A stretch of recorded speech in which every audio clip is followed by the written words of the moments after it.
Hello, and welcome to Among the Lilies. This is a show for ladies and are ready to be real. I'm your host, Cameron Frad, and in today's episode, I am going to talk to you about getting the filth out of the libraries. Okay, so I think sometimes we need women to step forward and see a problem. Moms, are so powerful, right? Moms are so powerful, and I think we underestimate a fierce mama bear. And we see it in our kids, right? Like we see it our interactions with our kids. Like someone goes to do something that's not okay to one of our kids, and you just see, I mean, we call it the mama bear for a reason, right? We see it in nature. Mom, like you don't want to get in the way of a mama bear and her cub. It's like, look out, you are going to get ripped to shreds. Like, don't mess with the baby cub. Sure, you could probably pet it. It probably won't hurt you, but that mama bear will rip you apart. I want to tap into all of y'all's mama bears. I know not all of you are moms, but I want to tap into your mama bear. I think every woman, the way we are created, we have that mama bear within us. I've seen it happen with my daughter. Oh gosh, I think she was 2 years old and she had that in her. Like she would see an injustice and she would just, go after it. So it was actually her older sister. Someone stole a balloon. We were like at a park, and Kiara spotted them steal her big sister's balloon, and my other daughter was just melting down inside and very quietly, and then my 2-year-old just went up and goes, no, you a bad boy.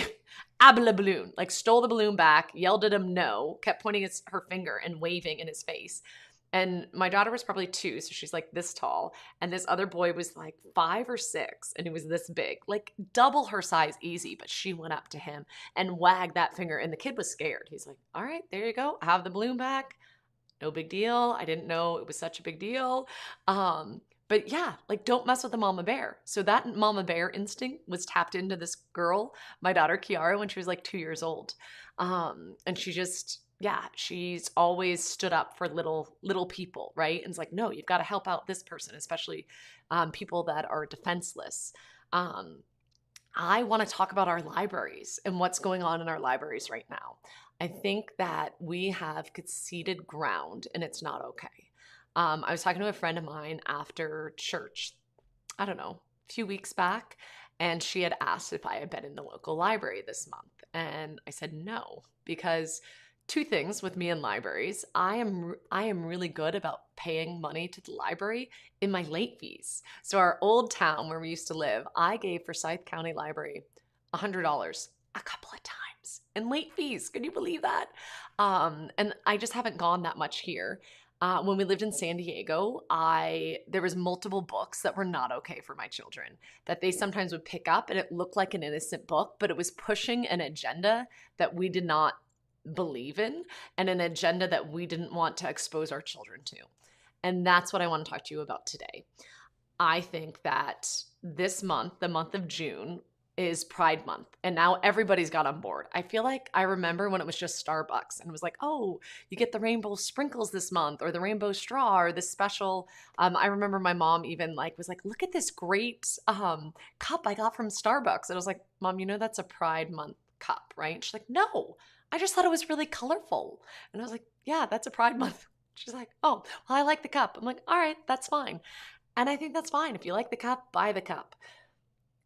I'm not okay. I feel like, okay, Starbucks, certain stores, it's like, but I'm not okay with this indoctrination being shoved down the throats of little kids. This is not okay. I don't care where you stand with Pride Month. If you're out at Pride marches and you think it's the greatest thing ever, I'd talk about that in another episode with you. That's not what this one's about. This episode is about protecting children, the weak, vulnerable, young minds of our children. Okay. When you walk into a library, I remember when you used to be able to go to the children's section and the kids could get anything from there. Like the worst book was something that was just too old for them. It's like, oh, well, this book's actually for a 12-year-old, not a 5-year-old. You explain that to your kid, you don't get it. No big deal. Now I feel like I have to, and when we lived in California, this was true too. I had young children, but I had to read all the books because I brought home a book one day that I thought was just about a cat and the cat family. My husband read it and it's like, Cameron, do you know what this is? This is filth. This is absolute filth. This is pushing a leftist ideology on our children. And I was like, I thought it was a book about a cat. It wasn't a book about a cat. They were pushing something, right? There's tons of books like this. They have the ABCs of equality, and they talk about, there's pronoun books for little kids, and they talk about when their uncle comes and they, them about the uncle. And I can have pronouns like she and her, and my little brother can have he and him, but Uncle John is they and them. And explaining all of this, I'm sorry. First of all, you're pushing an agenda. Second of all, that's very confusing to kids. It's very confusing. And when kids are little, you have to teach them. They'll be like, oh, he's this, he that. Oh, well, actually, that's a she this, she that. And they're learning grammar, right? They're learning how to speak. And we need to help them in that. We need to not confuse them more. So if you want certain pronouns, you can have that conversation with me, another adult. We can have that conversation. We're not bringing little kids into it, okay? Or the transitional unicorn who goes and helps other kids transition, or these like elephant drawings where it's like they change every year depending on how they identify. These are things that we shouldn't be talking to little kids about. If you choose to talk to your little kids in your home, that's different, but a public library is a place where we go. It serves the whole community, the whole public. And so it's the richest of the rich, the poorest of the poor, the most religious, people that are completely secular and not religious at all, people of different faiths. Jewish people come, Mormons come, Catholics come. But we don't go there. It's not, I think it would be equally not okay to have certain things that affect all of us. So it's like, okay, towards Thanksgiving, we talk about, and I don't even know that you could do this anymore, but towards Thanksgiving, we should be talking about the first Thanksgiving ever, right? And the founding and the Native Americans and Pilgrims and the Mayflower. And that's fine to talk about all of that. I'm totally fine with that. Black history, I'm okay with that. Unless you're pushing an agenda with it, that is not okay. Same with, I don't know. I honestly don't like the political thing either. So even though we're getting close to, like, we're not right now, but if we were getting close to a presidential election, you can have books on that, but I don't want that to be the main theme and like everywhere, like all about Democrats. I don't think it's okay to just have a bunch of Democratic books and like, this is what we believe as Democrats, or a bunch of Republicans and have like, this is National Republican Month. I don't want you pushing Republican stuff on my kids. Let my kids be kids. Like, let them play make-believe. Let them get a book that's about reading. Teaching them how to read and having words that are easy to sound out and pronounce. That's what should be in the children's section, okay? Wonderful encyclopedias, wonderful bug books, all about different bugs and caterpillars and worms and bees. My son's really big into bees. Let there just have a bee month. Focus on bumblebees and let it all be about bumblebees. Bumblebees aren't offensive to people.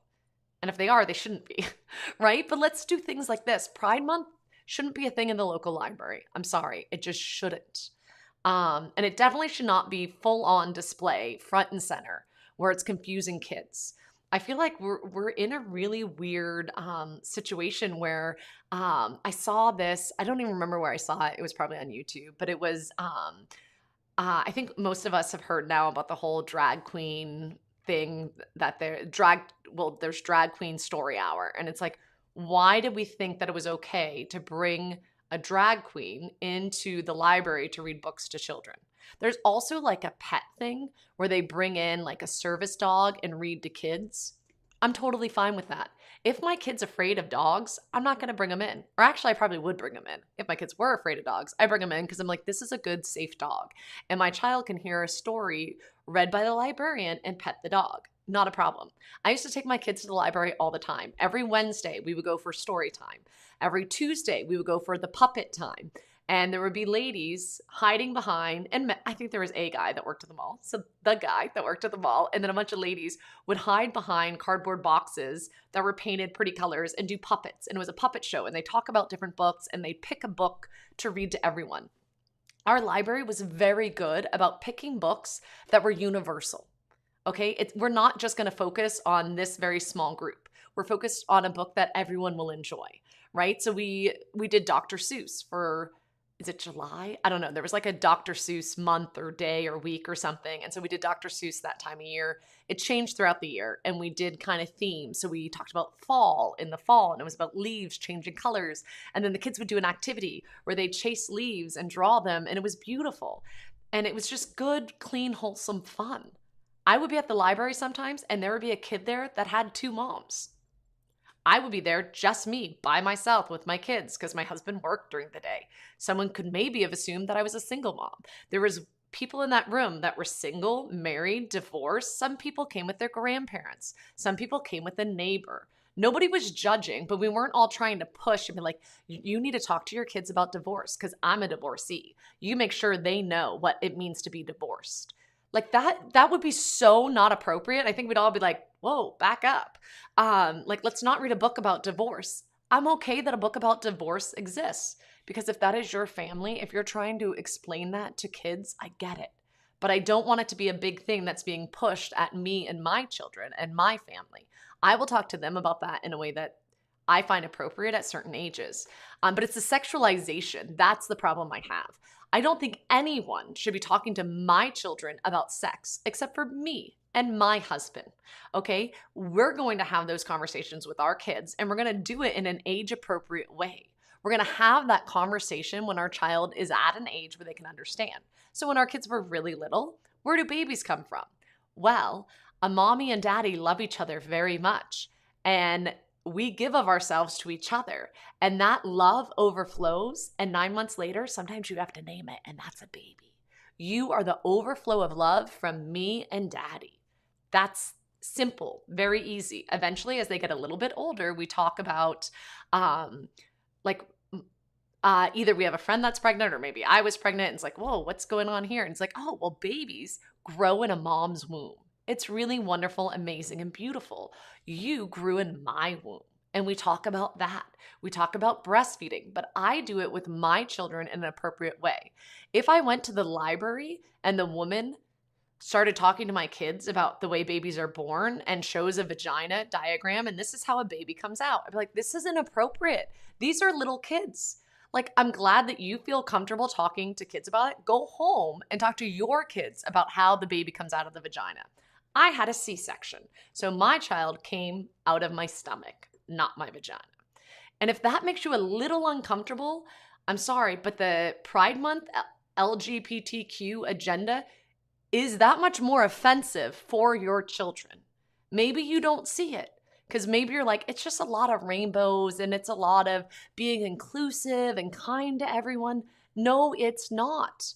It's about them getting your child from a young age and telling them this is the way you should feel about other people. These are what people's pronouns are. These are, and what's okay and what's not. Like, I'm just not okay with this. So my friend was talking to me after mass and was saying, have you been in the library? And I hadn't been. And she's like, we need to do something about it. And she showed me pictures and she's like, I wouldn't be okay if the Baptist church decided this was Baptist month and we're doing everything Baptist. Everyone in the community needs to learn everything there is to know about the Baptist truths. She's like, half our community's Catholics. We're not asking them to have rosaries and have a month for Our Lady. That, like, will teach the religion to our children in our home. This ideology, really LGBTQ Pride Month stuff, if you want to teach that in your home, that's different. Do not have it in a public place for everyone, especially young children that are very influential, and don't know to stand up and be like, wait, I don't think this is right. It's confusing young minds. It's not okay. People used to think it was fine to drink and drive.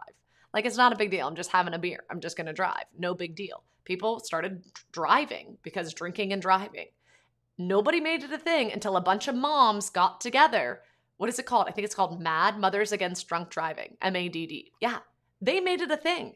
Now drunk driving is, like, it still happens, unfortunately, but everyone knows don't drink and drive, right? That's how that organization got started. So I think we should start something, Mothers Against Propaganda. Mothers Against Propaganda in the libraries. Mothers Against Propaganda, MAP, MAP. We're going to start something. We're going to call it MAP because a map is supposed to guide you in life and show you where to go. Okay. A map is good. And it's like, okay, these are the places that you can go and see. If you want a book about spiders, we're going to find you a book about spiders. If you want one about make-believe and butterflies and fairies and unicorns and whatever else, there's these ones, but they're fables. And we know that they're just made up tales, but it's fun, right? I don't want liberal agenda being pushed on my children, nor do I want it on your kids. And I don't think the public library is a place where it should be happening. So my friend Laura started a petition. I'll put a link here. If you want to sign her petition, great. If you don't agree with everything she's written in her letter, if I had written the letter, I would have written it a little differently, but we're different people. She was the one that had the motivation. So I think good on her. I signed the petition. You can find it on my Facebook page. I've shared it. But I think we need to stand up. Maybe you're like, okay, well, I am not going to go to that extreme, but I will. No, I feel like signing a petition is not extreme, but it's like, okay, yeah, if you want to have these books in the adult section, fine. Not in the kids section. Okay, let's see what's appropriate for children and what's not. And let's keep that. Like a good book. A book should be something that is true, good, and beautiful. Those are the books I buy for my children. I buy my kids books that I think are true, good, and beautiful. And I want them to read it, and I want them to be transported to another place in the world and see and experience another country, or see and experience the inside of a bird house, or I don't know, a jungle, or Mount Everest, like whatever it is. Like there's so many amazing, beautiful things. We don't need bad books that are crammed down our kids' throats.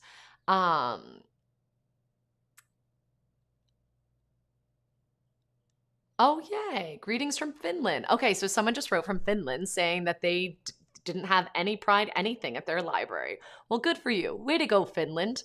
Why is it that the United States of America is pushing this more than Finland? I mean, good for Finland. I'm so glad y'all don't have it. You're absolutely right, Cameron. Thank you for standing up to protect the innocence of children. There's no great work needed these days. Lord have mercy. Yeah. Okay. So this is what I was going to say. So there was the whole drag queen thing, right? And so a lot of people protested that. And they're like, listen, I don't think you should be in the school or in the library reading books to kids. Like, that's just not really appropriate. Drag queens, I grew up when I was like junior high-ish age. We lived near New Orleans, and we would go downtown New Orleans, and we'd go out to eat at a restaurant, and I would notice guys that were dressed up as drag queens. And I'm like, Mom, is that a guy or a girl? And my parents would kind of giggle, and it's like, no, it's a guy dressed up as a girl. They're called drag queens. It's just kind of something fun they like to do. And I was like, huh, okay. End of conversation. We moved on. But it wasn't something that my parents were like, Cameron, I want you to come watch something. Look, come see. This man is going to do a provocative dance, and I want you to watch him. Or this famous singer is going to strap on a fake piece of genitalia, and I want you to watch them and the way they behave. I'm sorry, that's so overly sexual. It's not okay for adults to see, let alone little children. So I saw this thing where it was a drag queen that came out. So this gentleman dressed as woman in full drag gear saying, what's wrong with you people? Drag queen things in the evening. There's a lot that goes on here. It's like nightclubs. It's lots of sexual things. Kids do not belong here. This is not for children. It is not appropriate. You should not be bringing your child into an environment where we're doing a drag queen runway. If you want to come and laugh and it's entertaining for you, or perhaps it gets you aroused, whatever your reason for adult education, that's one thing. This is an actual drag queen saying this, right? But he's like, don't bring kids involved. Kids don't belong here. This is not a safe environment for children. Just like you wouldn't take your 2-year-old to a gun range. Your child does not belong near a gun range, okay? They shouldn't be shooting guns. They're 2 years old. They need to learn how to walk. They shouldn't be near sexual things. It is not appropriate at all to take your 2-year-old into a brothel. It's not okay to take, even if I wanted to, I don't, I never would, but even if I wanted to, my 14-year-old, who's my height, he weighs more than me, I couldn't take him into a gentleman's club. Why? Because it's illegal and not appropriate. No one should be bringing an underage minor into there. yet we're okay bringing all this stuff into our public libraries. So I don't know. I feel like we really need to think about this. And even if you are pro all these things, is it really the innocent little children that they should be targeted? It doesn't seem quite right to me. It seems pretty messed up. So I'm glad that my friend brought it to my attention, because my thing is I just avoid places. I know other people that go during this time. She was telling me, one of her friends, like, I rent all the books. Don't do that. That's not helpful, because, and then they hold on to it so no one else will see it. But it shows that that stuff's getting rented. So you're telling the library, I'm so happy with these things, we want to rent it. I know someone else. Well, one thing that we've done in the past, we told our kids, like, pornography is something that shows someone that is dressed with little to no clothes on. I think at the time our son was probably 7 or 8, and so he knew the definition of pornography in his mind was someone who's scantily dressed. There's the things that their bathing suit should cover, they're showing skin there instead. And so my husband was in line at Barnes and Noble, and my 7-year-old spotted or maybe 8-year-old spotted a Sports Illustrated and was like, Dad, is that pornography? And he's like, what's that, Liam? What'd you say? And he asked again. And my husband said, yes. Yes, we said that pornography is something that shows someone with little to no clothes on. And if a bathing suit should cover that area of your body because it's special and sacred, then clothing should be covering it as well. So yes. And you know what we need to do? We need to clothe the naked. It's a corporal work of mercy. So they took the magazine, they flipped it around, and they did it with a couple other magazines. And there was a guy in line that looked at them and said, got down, looked at my son in his eyes and says, you have a really smart dad. You should listen to him. And just kind of like gave Matt like a head nod, like, good job. That was smart. This was a while ago. It was like 7 years ago. But I feel like, and I know people that go into libraries and they find those books and they hide them in the adult section. They get those kids' books out of the kids' section. Anything that's really pushing an agenda that's very in your face against or in favor of LGBTQ, anything about transitioning or any of that, they get the books, they go to another section, and they kind of hide it in the adult section. I think that's actually a really good option. I know someone else that told me that they go to the bathroom and kind of dispose of the book. I don't know. So I'm not telling you what to do, but I just want to bring it to your attention. I feel like that's my thing. I don't have solutions. I just am bringing up problems. I'm tired of pretending and I want to be real. And I'm like, this is something that my friend brought up and I haven't been able to stop thinking of it since. And I think it is right. We do need to protect our kids. And okay, I'm getting a bunch more comments. I'm not used to this whole like talking to you guys and reading comments. You're absolutely right, Cameron. Thank you for standing up to protect the innocence of children. There's no greater work needed these days. Lord have mercy. As an Italian, 20 years old, I am so puzzled to witness what's going on, both my country and America. How I wish America got its act together, right? You're not the only one. I wish so too. I'm sorry about that. This girl works in a bookstore and we have displays at work. It's scary to see how many parents pick up these books without being aware of their content. Some of them are so shocked when they tell them. Yeah, that's another thing. Because I think when you're walking through the library with little kids and they see a cover that catches their eye, Mom, can I get that? Sure. You grab it. That's what happened to me. My kids just saw a book and I think it was a cat on it. I forget what it was. But it happened to me a few other times when we lived in San Diego. I'd be like, oh, and I'd always bring it to the librarian. I'm like, this isn't appropriate to be in a kids section. I'm like, well, we have different people with different views. And I'm like, okay, well, I think it should be removed from the kids section. And I used to go hide some of it in the adult section. But yeah, I think this poor girl who's working in the library, like she probably doesn't have a say in what goes on the display case. But you and I as the consumer should have a say. So if we go talk to our manager, if we complain, if each and every one of us complain, we can make a huge difference. That's what happened with the Moms Against Drunk Driving. It was just a bunch of women that were sick of it and they stood up. I avoid the libraries in June and limit how often we go. Yes, so I do that too, but I think we need to do more than just avoid it. We're past that. We need to just not go to the library. I'm not saying go with your kids. I'm saying maybe go on your own, hide some books, or go talk to the manager and be like, I need you to know why I'm not coming here this month. Make your voice heard. Whether you start a petition, speak to a manager, don't just don't just not go. I think it's not enough. They're in Canada and it's in your face. Yes, I'm sorry, it is. The library employees have pronouns on name tags, and LGBT books are all over the kids section. And I think that's it. I think this is I don't know if the fight is at the whole library. I don't think it is. I think it's the kids section. That's where I think we aim it. And we're like, this is not okay. This is not appropriate for children. There's another company called Stock the Shelves. It's to request more books that are age appropriate for kids in libraries. That's a great idea. Love it. Emily, thanks for sharing. I'll look into Stock the Shelves when I'm done on this. Age appropriate things, more books, good rather than highlighting the bad books. Sounds good. Hello, my love. I'll be off in just a minute. We have our mothers pick up bookstores and their young daughters, about preteens typically.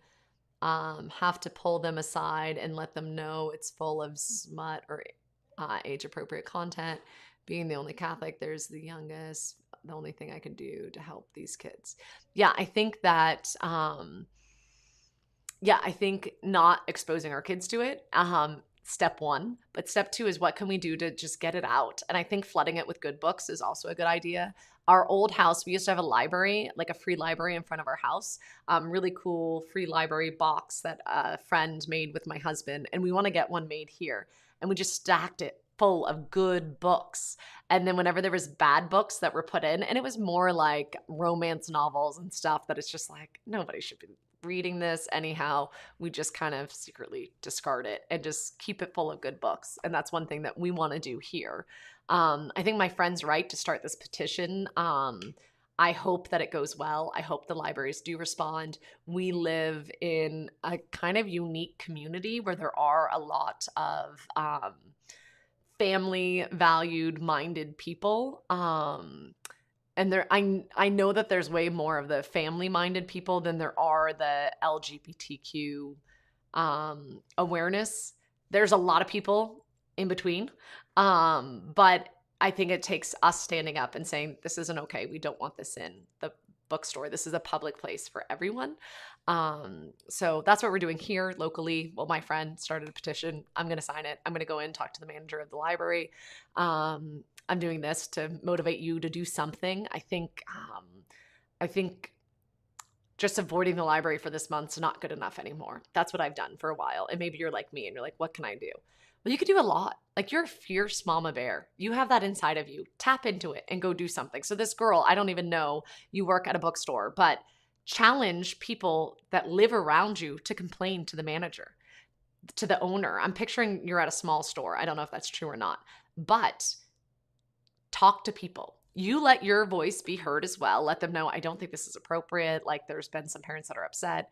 Anyone that you know that buys books, or anyone maybe at a local church, you can go and let them know, hey, if you tell us that you won't support this.